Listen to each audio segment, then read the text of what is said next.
వారికి మనం ఆహ్వానం తెలుపుతూ ఉన్నాం.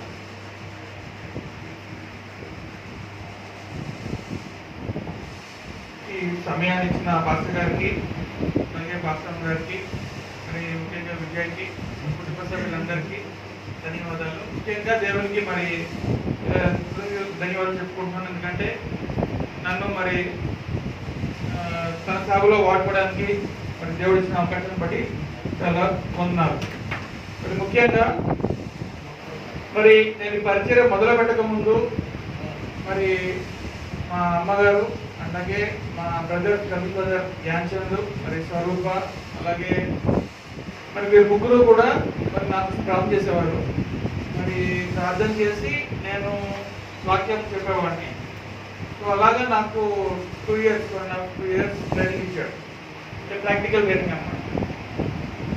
మన ప్రార్థన చేయగానే బైబిల్ తీసుకుని వాక్యం చెప్పేవాడిని. సో నా పరిచర్యకి ముందు, వాక్యానికి ముందు మా అమ్మ ప్రార్థన చేయగానే నాకు ఆ విషయం గుర్తొచ్చింది. అలాగే మరి చాలా మంది పాస్టర్లు నన్ను ప్రోత్సహించాడు. నన్ను కూడా బాప్టిస్ట్ చర్చ్ నుంచి మరి గొల్లపల్లి గారు కానీ, అలాగే చాలా మంది పాస్టర్లు కూడా నన్ను ప్రోత్సహించి మరి బైబిల్ అయిన తర్వాత మరి ఈ రోజునే నేను ఇక్కడ నుంచినే మరి వాక్యం చెప్తున్నానంటే మనందరి ప్రార్థనలు అందరి జీవనంలో ఉన్నాయి. మరి అందరికీ కూడా నేను జ్ఞాపకం చేసుకుని వాళ్ళందరికీ కూడా కొద్దిగా. అయితే ఈరోజు వాక్యము హెబ్రీయులకు రాసిన పత్రిక 11:4-8. Hebrews 11 chapter 4-8 verses. ఎవరైనా చదువుతారా?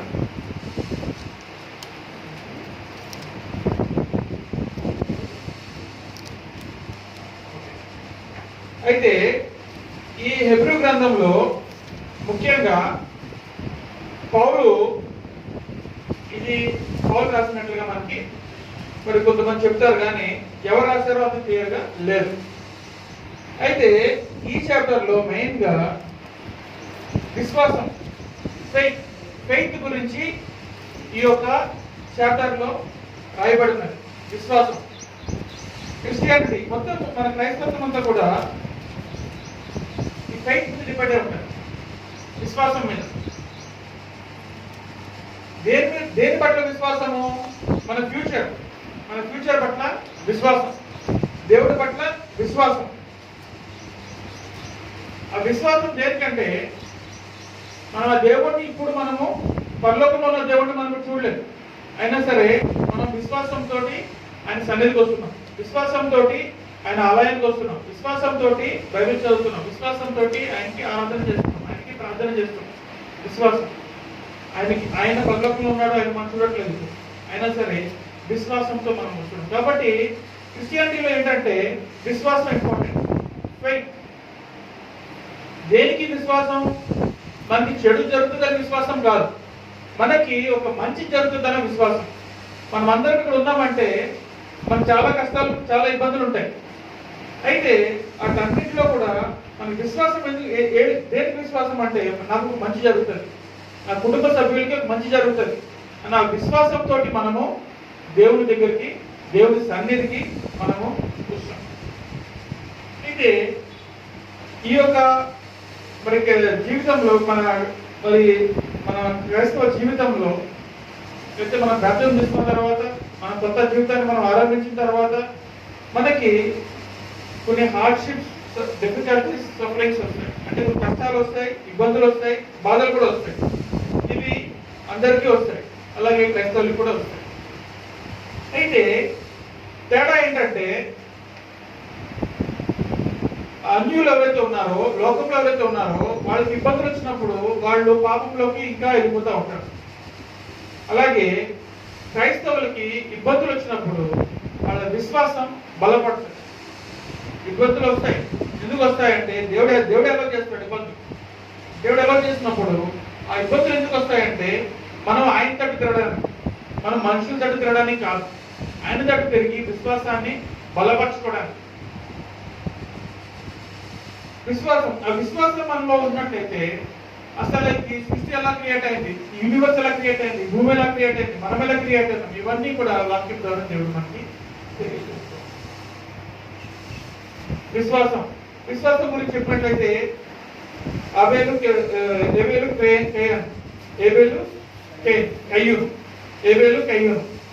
కయ్యూను చూసినట్లయితే చూసినట్లయితే ఏబేలు ఇద్దరు అన్నదమ్ములు.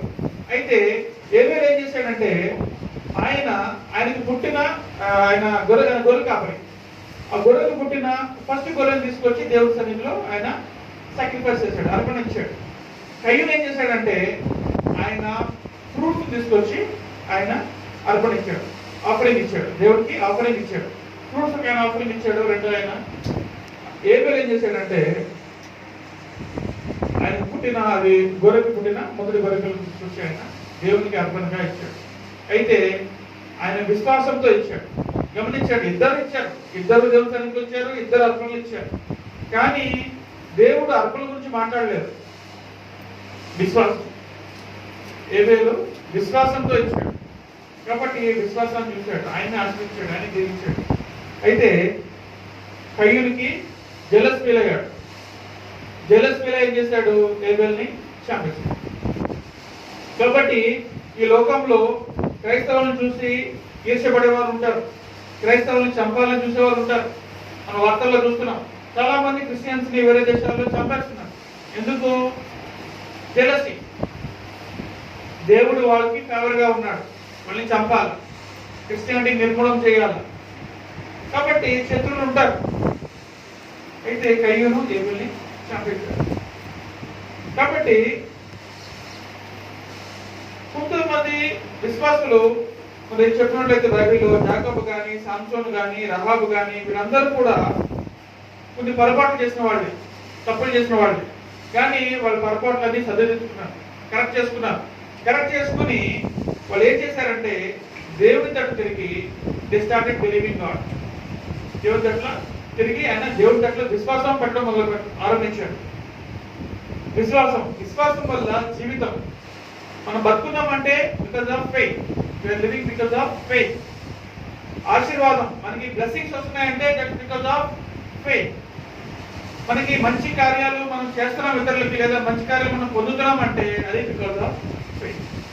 కాబట్టి విశ్వాసం యొక్క ఇంపార్టెన్స్ అది.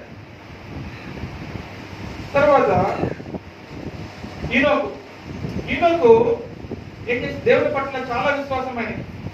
దేవుడు చెప్పిన మరి దేవుడితో మాట్లాడేవాడు, దేవుడితో సన్నిధి కలిపేవాడు. అంటే మనకు అర్థం అవ్వాలంటే బైబిల్ చదవడం కానీ, ప్రార్థన చేయడం కానీ. కాబట్టి దేవుడితో ఎక్కువ సన్నిధి కలిపినప్పుడు దేవుడే స్వయంగా ఈనోకు దగ్గరకు వచ్చి ఆయన మహిమగల శరీరం చేసి ఆయనని పరలోకానికి తీసుకెళ్ళాడు. ఈనోకు మరణం చూడలేదు, చనిపోలేదు, అందరిలాగా చనిపోలేదు. అయితే తనకున్న ఫ్లెష్ అండ్ బ్లడ్ శరీరము మహిమగల శరీరం అయిపోయింది. మహిమగల శరీరం ట్రాన్స్ఫార్మ్ అయిపోయింది. చనిపోలేదు, అది విశ్వాసంలో ఉన్న గొప్పతనం. విశ్వాసంతో ఎప్పుడైతే మనం ఉంటామో దేవుడు వస్తాడు. ఎప్పుడైతే విశ్వాసంతో ఆయన సన్నిధిలో ఉంటామో, ఆయనను వెతుకుతామో ఆయన వస్తాడు, ఆయన మనతో పాటు ఉంటాడు. పరలోకాన్ని తీసుకెళ్ళడానికి మనకు మంచి ఆశీర్వాద దీవెనలు ఇవ్వడానికి ఆయన రెడీగా ఉంటాడు. విశ్వాసం లేకుండా దేవునికి ఇష్టడై ఉండుట అసాధ్యం. It is impossible to please God without faith. విశ్వాసం లేకుండా దేవుడికి ప్లీజ్ చేయడం చాలా కష్టం. చాలాసార్లు అనుకుంటాం అర్పణ వల్ల అయిపోతుంది, కాదు. కయ్యూను అర్పణ ఇచ్చాడు, కానీ అర్పణ వల్ల దేవుడు ప్లీజ్ అవ్వలేదు. తర్వాత ఈనోకు విషయంలో కూడా చూసినట్టయితే ఆయన విశ్వాసం, ఈనోకు ఒక అర్పణ గురించి మాట్లాడలేదు, ఆయన విశ్వాసం గురించి మాట్లాడలేదు. కాబట్టి మరి కావాల్సింది దేవుడికి మన విశ్వాసం. ఫస్ట్ ఆయన ఉన్నారని మనం నమ్మాలి, విశ్వసించాలి. You should seek earnestly. ఆయనను మనము వెతకాలి. కాబట్టి దేవుడిని మనము వెతకాలంటే మనము ఆయన వాక్యాన్ని ధ్యానించినప్పుడు ఆయన వాక్యం ద్వారా మనతో మాట్లాడతారు. అలాగే మరి పాస్టర్ గారు చెప్పినప్పుడు విన్నప్పుడు వాక్యం ద్వారా దేవుడు మనతో మాట్లాడతారు.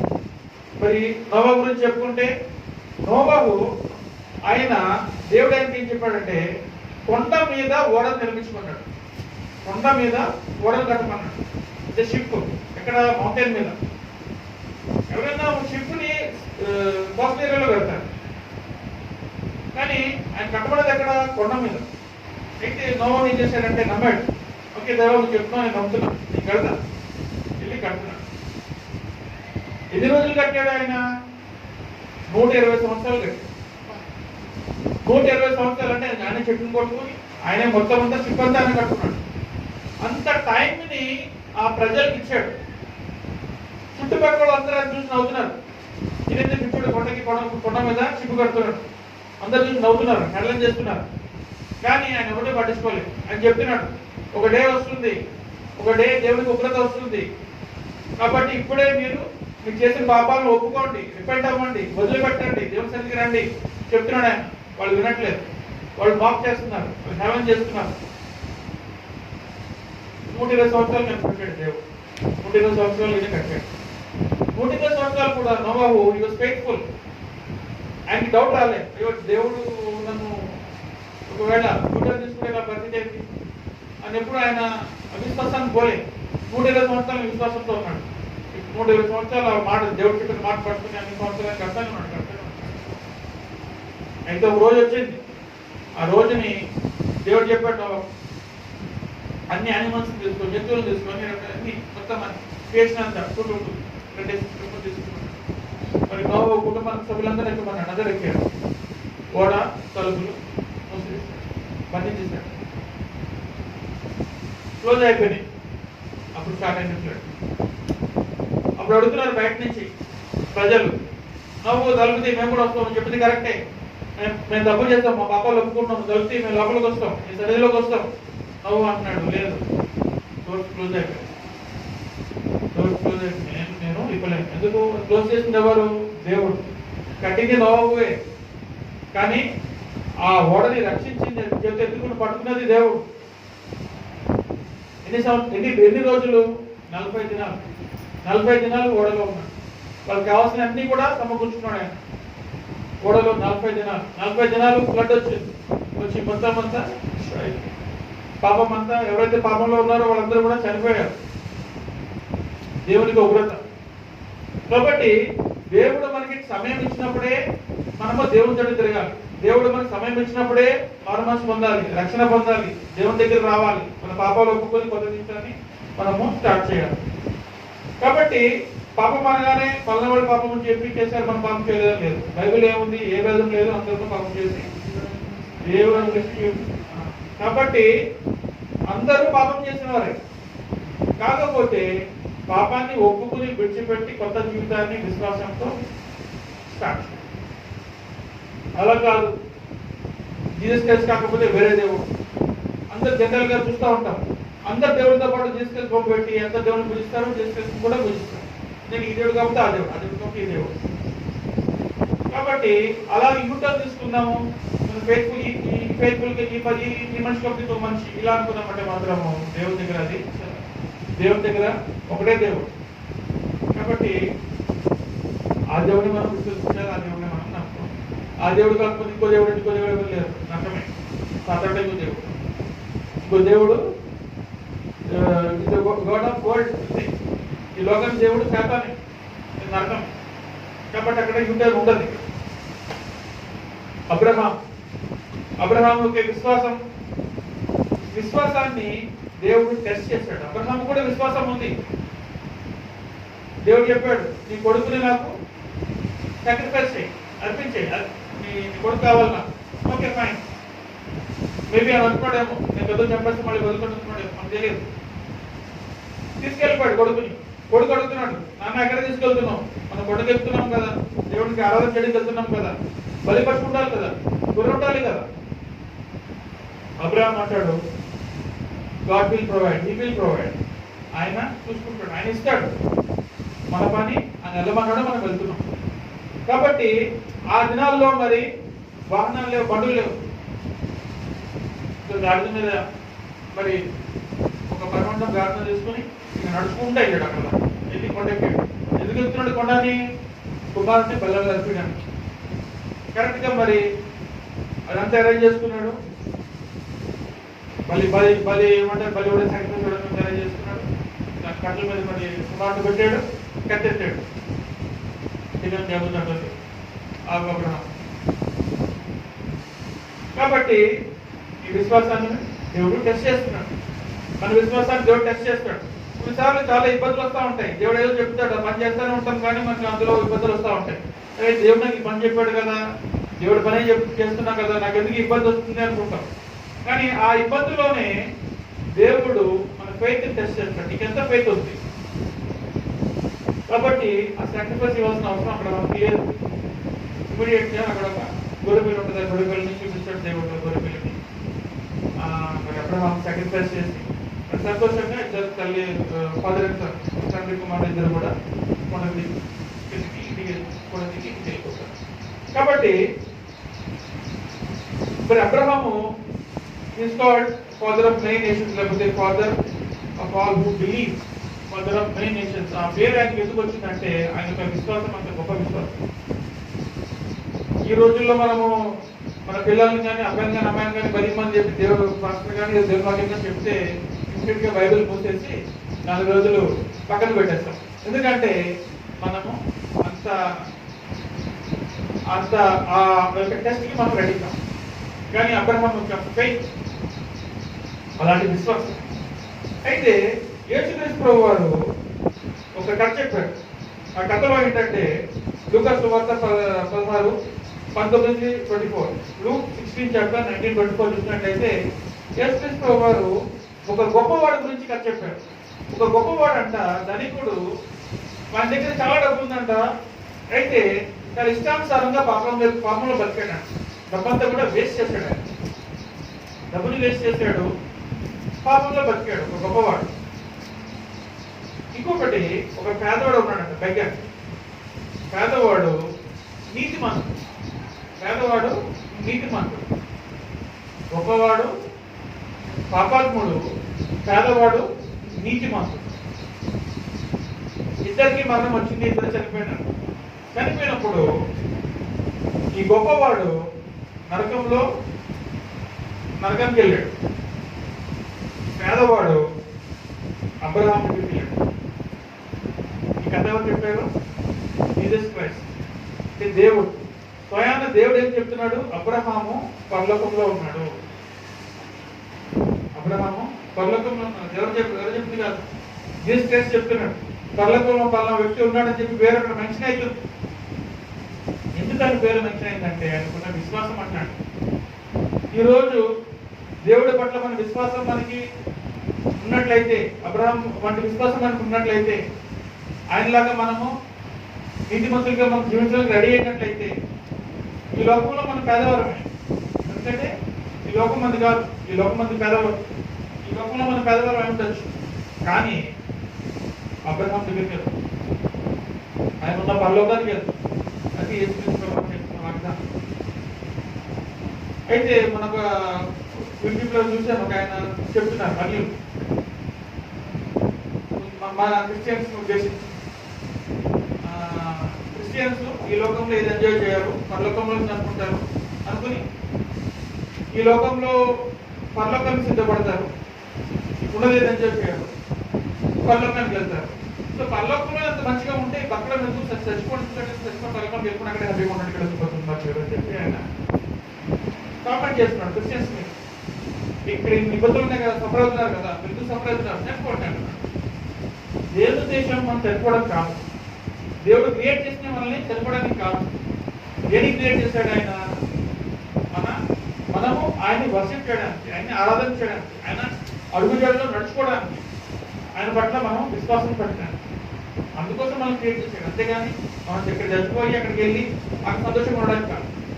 అట్లా అని ఇక్కడ పాపాలు చేసుకుని ఇక్కడ సంతోషంగా ఉండమని కాదు. కాబట్టి ఒక క్రైస్తవుడు భూమి మీద ఉన్నాడంటే ఈసారి మన పర్పస్. ఒక క్రిస్టియన్ పర్పస్, మనకు ఒక పర్పస్. మన పర్పస్ ఏంటి? మన కుటుంబ సభ్యుల కోసం ప్రార్థన చేయడం, లేదా మన కుటుంబ సభ్యులని రక్షణలోకి తేడం, మన ఇరుగు పొరుగు వాళ్ళని రక్షణలోకి తేడం, మన తెలిసిన వాళ్ళందరికీ శుభార్త చెప్పడం.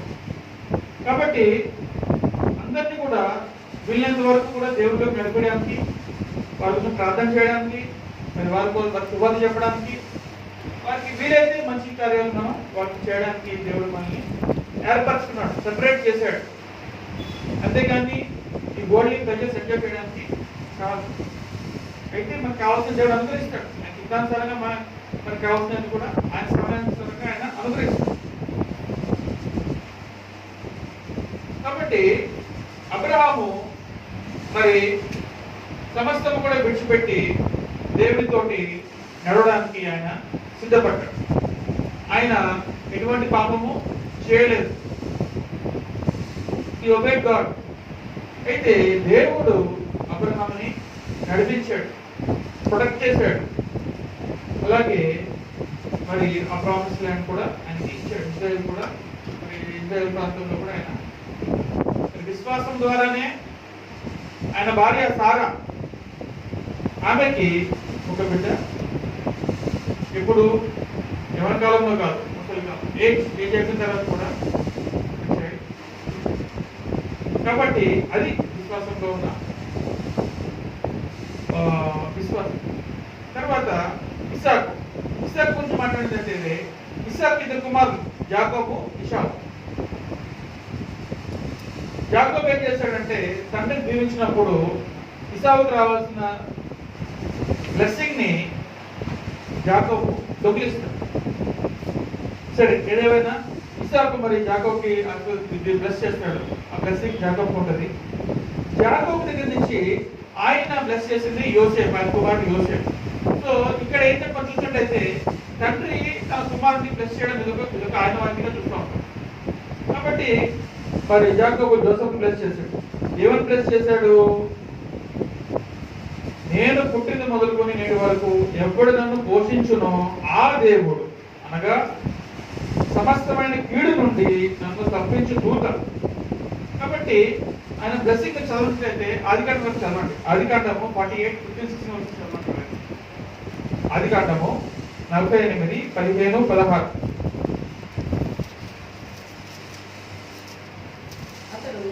అతడు యోసేపును దీవించి నా పితరులైన అబ్రహాము, ఇస్సాకులు ఎవని ఎదుట నడుచుచుందురో ఆ దేవుడు నేను పుట్టినది మొదలుకొని నేటి వరకును ఎవడు నన్ను పోషించును ఆ దేవుడు, అనగా సమస్తమైన కీడులో నుండి నన్ను తప్పించి దూత ఈ పిల్లలను ఆశీర్వదించును గాక. అబ్రహాము, ఇస్సాకులను నా పితరుల పేరుకు వారికి పెట్టబడును గాక, భూమి యందు వారు బహుగా విస్తరించును గాక అని చెప్పాడు. భూమి యందు వారు బహుగా. కాబట్టి ఇప్పటి నుంచి నేను పుట్టిన మొదలుకొని, కాబట్టి మనం పుట్టిన మొదలుకొని ఇప్పటి వరకు మనల్ని పోషించేది ఎవరు? మనం మనుషుల పేరు చెప్తాం, మన కుటుంబ సభ్యులు అంటాము, లేకపోతే ఆఫీసులో పేరు చెప్తాం. కానీ మనల్ని పోషించేది మన కుటుంబ సభ్యులు కాదు, మనకి జీతం ఇచ్చే మనం పనిచేసే చోట వాళ్ళు కాదు. మనల్ని పోషించేది ఎవరంటే దేవుడు. మనకి ఆహారం కావాలంటే దేవుడికి తెలుసు ఎక్కడి నుంచి ఇవ్వాలో ఆహారం, ఆ రోజుకి ఆహారము ఎక్కడి నుంచి ఇవ్వాలో దేవుడికి తెలుసు. ఆ రోజుకి ఆహారం అక్కడి నుంచి వస్తుంది. ఎందుకంటే ఆయన పుట్టించిందే, మనం పుట్టించిందే ఆయన. తర్వాత సమస్త కీడుల నుండి ఆయన తప్పించాడు. మన కీడులు ఉంటాయి, అందరికి కీడు ఉంటుంది. కీడు లేని మనిషి ఉంటాడు, అందరికి కీడు ఉంటుంది. మనకున్న కీడు నుంచి మనకి తప్పించే దేవుడు యేసుక్రీస్తు ప్రభువు ఒక్కడే. చాలాసార్లు కీడు రాగానే మనం చేసే ఫస్ట్ పని ఫోన్ చేస్తాం, ఆత్మీయుకి ఫోన్ చేస్తాం, నాకు కీడు వచ్చింది, నాకు ప్రాబ్లం వచ్చింది, మంచిది. కానీ మన కీడు రాగానే మనం రక్షించేది ఎవరు? బైబిల్ ఏం చెప్తుంది? దేవుడు. కాబట్టి మన కీడు రాగానే మనం ఫస్ట్ అప్రోచ్ అవ్వాల్సింది దేవుడిని అప్రోచ్ అవ్వాలి. జనరల్గా సర్వసాధారణంగా మనము దేవుడిని అప్రోచ్ కాదు. కీడు రాగానే ఫస్ట్ మనకి క్లోజ్గా ఉన్న వాళ్ళకి ఫోన్ చేసి వాళ్ళని మనకు కీడు వచ్చింది ఏం చేయమంటారు. గమనించండి, లోకం వెళ్ళే తీరు వేరు, దేవుని పిల్లలు విశ్వాసులు వెళ్ళే తీరు వేరు. వాళ్ళ మార్గం వేరు, వీళ్ళ మార్గం వేరు. లోకం ఇచ్చే అడ్వైస్ వేరు, దేవుడు ఇచ్చే అడ్వైస్ వేరు. కాబట్టి మనం లోకం ఇచ్చే అడ్వైస్ మనం ఫాలో అయినప్పుడు లోకం ఏం అడ్వైస్ ఇస్తుందంటే, మరేం పర్లేదు, మీరు పక్కన నొక్కండి, మీరు వెళ్తాం, పాపంలోకి ఇబ్బంది రండి, సంతాండు రావద్దండు, పాపం చేయడానికి ఎప్పుడు పాపం చేస్తూనే ఉంటాడు. డిసైడ్ చేసుకోవాల్సిన మనం పాపం లోకంలోకి మనం వెళ్తున్నామా, దేవుని కట్ట ఉంటున్నామా, దేవుని అడ్రస్ తీసుకుంటున్నామా, దేవుని మోసం తీసుకుంటున్నామా? అది ప్రతి ఒక్క క్రైస్తవుడు, ప్రతి ఒక్క విశ్వాసి ఎప్పటికప్పుడు ఆయన తనకు తను పరిశీలన చేసుకోవాలి, ఎగ్జామిన్ చేసుకోవాలి. కాబట్టి ఈ కీడ్ అనేటువంటిది క్రిస్టియన్స్కి వస్తుంది, అందరికీ వస్తుంది, మనుషులందరికీ వస్తుంది. కాకపోతే క్రిస్టియన్స్ ఎప్పుడైతే క్రైస్తవులు యేసుని నమ్ముకున్న వారు ఎవరైతే ఉంటారో వారికి కీడు వచ్చినప్పుడు వారు దేవుని చెట్టు తిరగాలి, దేవుడి పట్ల విశ్వాసం పెట్టాలి, వాళ్ళ విశ్వాసం దృఢపడాలి. తర్వాత ఈ యాకోబు కుమారుడు మరి లియా లియా కుమారుడు లేవి, లేవి కుమారుడు కోహాత్ కుమారుడు అమ్రామ్ కుమారుడు మోసెస్. కాబట్టి మోషే చూసినట్లయితే మోషే కూడా విశ్వాసం ద్వారానే మరి దేవుని కోసము, దేవుని ప్రజల కోసము సఫర్ అవడానికి రెడీ అయిపోయినాడు. మోషేకి దేవుడు చెప్పాడు, మోషే నువ్వు వెళ్ళాలి, నువ్వు పని చేయాలి, ఇది నువ్వు చేయాల్సిన పని. ప్రిపేర్ అయిపోయాడు. ఓకే దేవా, నేను ఈ పని చేయడానికి నేను రెడీగా ఉన్నా. అది తన కష్టం పడడానికి రెడీ అయ్యాడు, ఆయన పని చేయడానికి రెడీ అయ్యాడు. కొన్నిసార్లు దేవుడు చెప్తాడు, నీకు పలానా చోట వర్క్ చెప్పాలి, పలానా చోట వెళ్ళాలి, వర్క్ చెప్పాలి. కాబట్టి మనం రెడీగా ఉన్నాం వెళ్ళడానికి. మోషే రెడీగా ఉన్నాడు. మరి మోషే తను ఈ లోకంలో కావాలంటే తను ఎంజాయ్ చేయొచ్చు, పాపం ఎంజాయ్ చేయొచ్చు, లేదా పాపం సమయం గడపచ్చు. కానీ అలాంటి నిర్ణయం తీసుకోవాలి.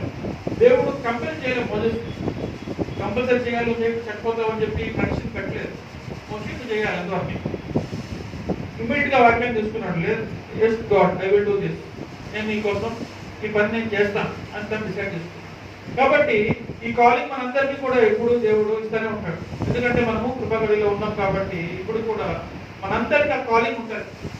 నా పని చేయడానికి నేను సిద్ధంగా ఉన్నారా, పాపాలు విడిచిపెట్టి నూతన జీవితాన్ని స్టార్ట్ చేయడానికి సిద్ధంగా ఉన్నారా, ఆఫర్ ఇప్పుడు దేవుడు ఇప్పుడు మనకి ఇస్తానే ఉంటాడు. నా కాలింగ్ ఎప్పుడు ఇస్తానే ఉంటాడు. సమయం ఇంకా ఉన్నది.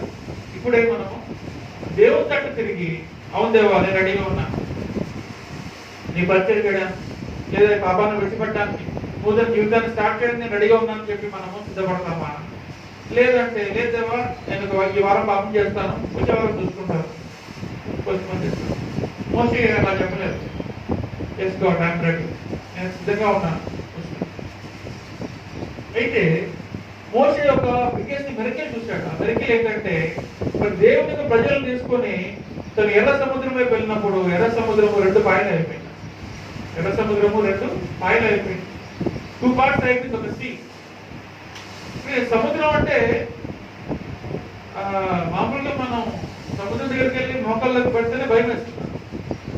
మనకి సముద్రం మధ్యలోకి వెళ్ళిపోయేసరికి మరి చూసుకుంటే బొమ్మల్లో పిల్లలు బొమ్మలు కూడా పెట్టారు. చూసినట్టయితే ఆ వాటర్ ఇంత ఎత్తున్నది, వాటర్ చాలా ఎత్తుంది.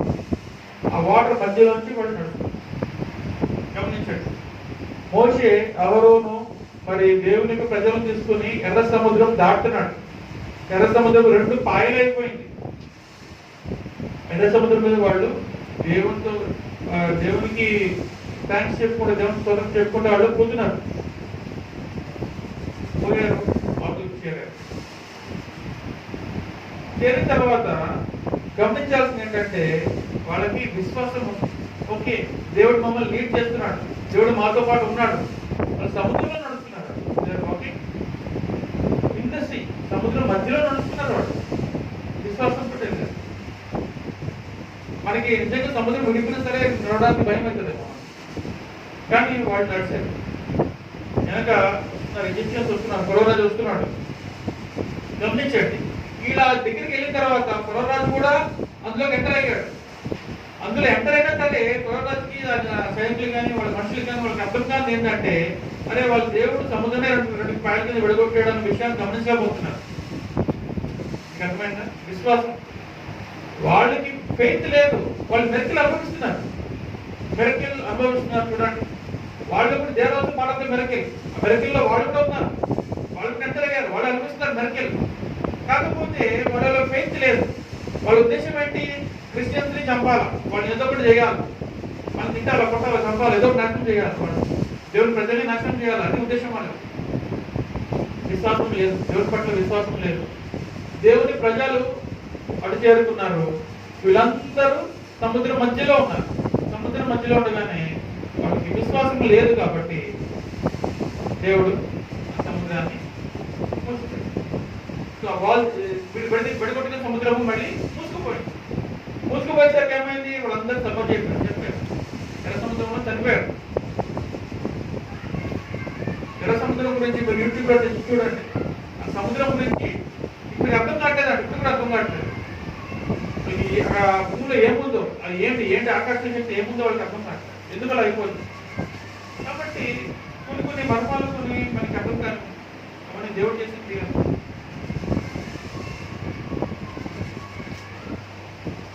విశ్వాసం ఉండాలి. విశ్వాసం లేకుండా క్రైస్తవ జీవితం చేయడం కొనసాగించడం చాలా కష్టం. ఎదుకో గోడలు. మరి దేవుని ప్రజలు మరి కనాను ప్రదేశానికి చేరుకుంటుండగా అక్కడ వాళ్ళు మొట్టమొదటిగా చూస్తుంది ఎదుకో గోడలు. వాళ్ళు రీచ్ అయిపోతున్నారు. దేవుని ప్రజలు వాళ్ళ టార్గెట్ రీచ్ అయిపోతున్నారు. రీచ్ అయిపోతుంటే అక్కడ వాళ్ళకి వచ్చింది సమస్య ఎరుకో గోడలు. ఎరుకో గోడలు ఎందుకు కట్టారంటే అవి బహుశా వరదలు రాగానే కట్టుకుంటారు. ఎరుకో గోడలు. ఈ గోడ ఎంత ఉందంటే 2 meters థిక్నెస్. 2 meters థిక్నెస్ అంటే ఇప్పుడు 2 meters thickness, 17 feet height. So అంత స్ట్రాంగ్ గోడ ఎరుకో గోడ అంటే. ఎరుకో గోడ కట్టిన తర్వాత మరి దేవుని ప్రజలు ఇద్దరు స్పైస్ పంపిస్తారు. ఇక్కడ వెళ్ళి చూడండి, దేవుడు మనకు ప్రదేశం ఇవ్వబోతున్నాడు కదా, వెళ్ళి చూడండి ఆ ప్రదేశం ఎట్లా ఉంది. ఇద్దరు మనుషులు వెళ్తారు, స్పైస్ వెళ్ళి చూస్తారు. ఆ ప్రదేశంలో వాళ్ళు చెప్పింది ఏంటంటే చాలా కష్టం, మనం వెళ్ళి ఫైటింగ్ చేయడం చాలా కష్టం. చాలా స్ట్రాంగ్ ఉన్నారు, గొడవలు స్ట్రాంగ్ ఉన్నాయి, మనుషులు స్ట్రాంగ్ ఉన్నారు. మనం వెళ్ళి మనము గెలవడం చాలా కష్టం అని చెప్తున్నారు వాళ్ళు. అయితే దేవుడు వాళ్ళు చెప్పింది ఏంటంటే మీరు వెళ్ళండి, మీరు ఫైటింగ్ చేయగలరు. చూడండి, ఇప్పుడు వెళ్ళేదేమో అక్కడ శత్రువేమో స్ట్రాంగ్ గా ఉన్నాడు, గొడవలు స్ట్రాంగ్ గా ఉన్నాయి, ఇల్లు స్ట్రాంగ్ గా ఉంది, మనుషులు స్ట్రాంగ్ గా ఉన్నారు, అందరు స్ట్రాంగ్ గా ఉన్నారు, యుద్ధానికి వెళ్తున్నారు. దేవుడు ఏమంటున్నాడు? మీరు ఫైటింగ్ చేయగలరు. ఏం చేయాలి? గోడ చుట్టూరు తిరగాలి. రోజుకి ఒకసారి 6 సార్లు తిరగాలి. దేవుడికి ప్రేస్ చేస్తా తిరగాలి. సరే, రోజుకి ఒకసారి 6 సార్లు తిరిగాడు. ఏడో రోజు 7 సార్లు తిరగాలి. 7 సార్లు తిరిగాడు. 7 సార్లు తిరిగిన తర్వాత మరి ప్రీస్ట్ ఎవరైతే ఉన్నారో వాళ్ళు ట్రంపెట్ బోరకు ఉంచారు. మరి యెహోషువ ప్రజలందరినీ అరవమన్నాడు. అందరూ అరిశారు. అరిసినప్పుడు గోడలన్నీ కూలిపోయినాయి. అందరూ అయితే ఒక్క వ్యక్తి మాత్రము బతుకున్నారు. ఆమె రహాబు. ఆమె పాప జీవితంలో ఉన్నది. అంటే ఇంకో మాటలు చెప్పాలంటే ప్రాసిక్యూట్ ఆ దిశ. ఆమె స్పైస్ వెళ్ళినప్పుడు వాళ్ళకి హెల్ప్ చేసింది. అప్పుడు స్పైస్ చెప్తారు, ఇది మేము వచ్చినప్పుడు దేవుడు ఇదంతా కూల్ చేస్తాడు, కానీ నువ్వు మాకు హెల్ప్ చేస్తావు కాబట్టి నీవు రక్షింపబడతావు. కాబట్టి ఆ దినాన ఆమె ఒక్కరితే రక్షింపబడింది. అందరూ చేస్తారు. ఆమె కూడా ఆమె పాప జీవితాన్ని వదిలిపెట్టి కొత్త జీవితాన్ని. కాబట్టి దేవుడు అందరికీ ఒక అవకాశాన్ని ఇస్తాడు. మీరు ఎలాంటి పాపంలో ఉన్నా సరే పాపాన్ని మీరు విడిచిపెట్టి రావడానికి, బతకడానికి కొత్త అవకాశాన్ని అందరికీ అనుగ్రహిస్తాడు. మరి ఈరోజు దేవుడు మరొకసారి మనందరిని అడుగుతున్నాడు, విశ్వాసం పెట్టడానికి మనం రెడీగా ఉన్నాం. Are you ready? మనం రెడీ, సిద్ధంగా ఉన్నాం దేవుని పట్ల విశ్వాసం పెట్టడానికి. ఆయన ఎంత శక్తిమంతుడో మనం చూసాం. ఆయన మన విశ్వాసాన్ని చూసాం. ఆయన మనల్ని పరలోకానికి తీసుకెళ్ళడానికి ఆయన రెడీగా ఉన్నాడు. మనల్ని బ్లెస్ చేయడానికి ఆయన రెడీగా ఉన్నాడు. మనం చేయాల్సిన ఒకటే చిన్న పని, ఆయన పట్ల విశ్వాసం. ఎంత విశ్వాసం? ఆవరణ విశ్వాసం ఉంది. ఆ ఫెయిత్ మనలో ఉందా? ఆ ఫెయిత్ మనలో ఉంటే దేవుడు మరి మనకి కొత్త జీవితాన్ని ఇవ్వడానికి, మరి కొత్త బ్లెస్సింగ్స్ ఇవ్వడానికి. మరి ఇందాక చూసాం, శత్రువు ఉంటాడు. శత్రువు క్రియేట్ చేసే ప్రాబ్లమ్స్ అన్నింటి నుంచి మనల్ని విడిపించి మనల్ని పైన ఉంచడానికి ఆయన రెడీగా ఉంటాడు. అలాంటి శత్రువు హ్యాపీగా ఉంటాడు. శత్రువుకి రావాల్సిన మరణం వచ్చేస్తుంది. మరి ఫరోకి ఎలా గతి పడుతుందో చూసాం, సముద్రంలో మునిగిపోయారు వాళ్ళందరూ. కాబట్టి అలాంటి శక్తివంతమైన దేవుడు, అలాంటి గొప్ప దేవుడు దగ్గర సన్నిధికి మనం వచ్చాం. మరి ఈ వాక్యం ద్వారా దేవుడు మీ అందరితో మాట్లాడాడని చెప్పి నేను నమ్ముతూ మరి ఈ సమయాన్ని ఇచ్చిన పాస్ గారికి మరొకసారి తెలుసుకుంటూ మరి పాస్ గారు ప్రార్థన చేసినట్లయితే